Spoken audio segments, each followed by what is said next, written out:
Réunion et la ville de Saint-Joseph vous présentent C'est Saint-Jo. Au sommaire cette semaine, la mise en service de la maison de veillée de Vincent d'Eau, le bilan de l'expérimentation de la lutte contre les moustiques et enfin les 64 ans de mariage des époux Morel. C'est maintenant, c'est Saint-Jo. Après l'ouest de la ville, c'est l'est qui dispose désormais d'une maison de veillée. Située à Vincent d'Eau, elle est désormais prête à accueillir les défunts et leurs proches pour un dernier hommage.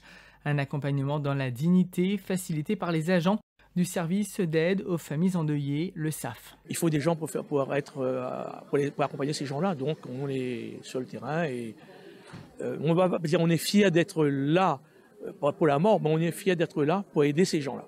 L'aide très professionnelle apportée par les agents SAF de Saint-Joseph est reconnue et saluée par la population.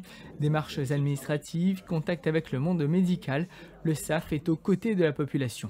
Personnellement, moi-même, j'ai eu l'occasion de côtoyer le SAF. J'ai été très bien accompagné. Adapté au nouveau mode de vie de la population saint-josephoise, les maisons de veillée et le SAF répondent à un véritable besoin. Tenir compte justement des gens qui habitent les quartiers, qui habitent le centre-ville avec un mode moderne. On a trouvé justement le SAF et un des outils, c'est la maison de veillée. Saint-Joseph poursuit et développe ainsi son accompagnement aux familles endeuillées.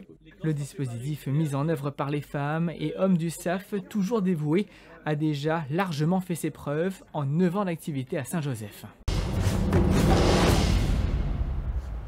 Souvenons-nous de cette expérience de moustiques stériles menée à Vincent d'Eau, c'était il y a un an. Et le retour d'expérience est excellent, ce qui permet aujourd'hui d'envisager l'extension du projet à un plus grand périmètre. La mise en place d'un essai de beaucoup plus important, une autre échelle, qui couvrirait tout le littoral de la commune de Saint-Joseph.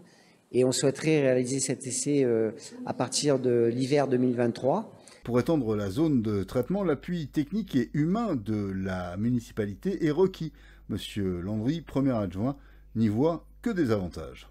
Tout cela est sous l'idée d'une santé publique qui va s'améliorer dans la mesure où on s'aperçoit que même la dengue est peut-être en train de reculer grâce à ce projet. Hiver 2023, le rendez-vous est pris, les moustiques n'ont qu'à bien se tenir.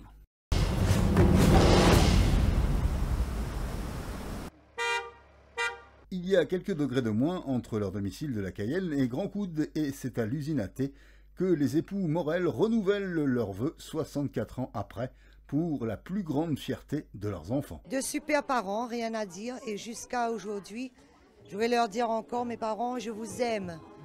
64 ans, c'est assez rare, l'occasion pour le couple de se dire une nouvelle fois oui. On fait les 50 et les 60, mais 64, ça devient un peu rare. Monsieur Morel aime l'ambiance et aime pousser la chansonnette en adaptant les paroles à son goût. Mon île, ça y appelle l'île La Réunion, l'île est perdue dans l'océan, dans les quatre coins de l'horizon.